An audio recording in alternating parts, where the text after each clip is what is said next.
आप लोगों का खैरियत से है। जी दोस्तों, आज के की बाद वीडियो आप में लोग हम YouTube का थंबनेल लगाना सीखेंगे। जैसा कि ये थंबनेल लगा हुआ है, इस तरह आप किसी भी YouTube चैनल के ऊपर जाते हैं तो आपको YouTube थंबनेल नज़र आता है। तो इसको लगाने का मैं आपको आज तरीका बताता हूँ।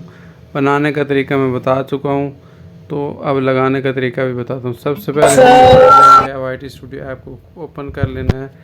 तो यहाँ पे जैसे आप लोग ओपन करेंगे तो यहाँ आपके सामने आपकी सारी वीडियोज़ नज़र आना शुरू हो जाएंगी। ठीक है, जिस वीडियो के ऊपर आप लोगों ने थंबनेल लगाना है या चेंज करना है, तो उस वीडियो को आप लोगों ने उसके ऊपर क्लिक करना है। जैसे आप उसके ऊपर क्लिक करेंगे तो आप लोगों के सामने कुछ इस तरह का इंटरफेस खुल जाएगा।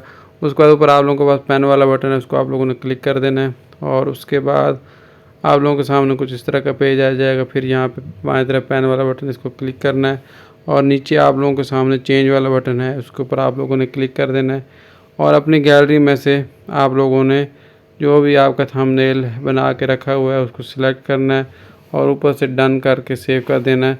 तो आपका जो है सेव करने के बाद थंबनेल चेंज करना होगा या लगाना होगा तो लग जाएगा। इसके अलावा आप ये काम अपने YouTube ऐप से भी कर सकते हैं, लेकिन यहाँ से कर लें तो ये आसान तरीका है। तो खुश रहें, दुआ में याद रखें, लाइक शेयर सब्सक्राइब करें। शुक्रिया।